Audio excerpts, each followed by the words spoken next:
আসসালামু আলাইকুম। আপনারা দেখতে পাচ্ছেন একটি 6 পিন মাল্টি পাওয়ার সকেট জ্বলে গেছে। তো এইজন্যই বলি যে বাসাবাড়িতে অটো সার্কিট লাগানো অত্যন্ত জরুরি।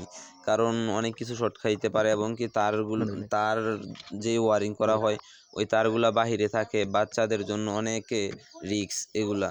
তো এখন আমরা বোর্ডটি খুলে নিলাম। খুলে এখন এই বোর্ডটি আমরা চেঞ্জ করে দেখব যে লাইনে কোনো সমস্যা আছে কিনা, না শুধু বোর্ডের সমস্যার কারণেই বোর্ডটি জ্বলে গেছে। তো এখন আমরা নতুন বোর্ডটি লাগিয়ে নিচ্ছি এবং কি আমরা ফেজ নিউট্রাল চেক করে নিচ্ছি যে কোনটা ফেজ কোনটা নিউট্রাল। এখন আমরা বোর্ডটি লাগিয়ে নিচ্ছি।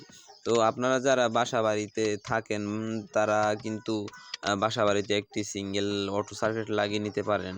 তা লাগিয়ে নিলে কিন্তু আপনাদের অনেক সেফটি, আপনাদের কোনো মালই নষ্ট হবে না।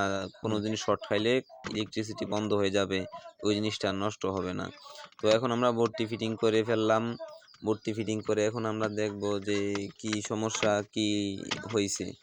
তো এখন আমরা নাটগুলো লাগিয়ে নিচ্ছি। নাটগুলো লাগিয়ে আমরা লাইনটি দিয়ে দেখব কি লাইনটা ঠিক আছে কি না। তো আমরা লাইনটা দিলাম, লাইনটা দেখলাম যে ঠিক আছে। এখন আমরা যেই ফ্রিজের যে মেশিনটা আছে মেশিনটার ভিতরে লাইনটা দিচ্ছি। লাইনটা দিয়ে এবং ওই যেই মেশিন আছে মেশিনের লাইনটা আমরা 6 পিন মাল্টির ভিতর দিয়ে লাইনটা দিয়ে দিয়েছি। তো এখন দেখতেছেন যে সব কিছু ওকে আছে।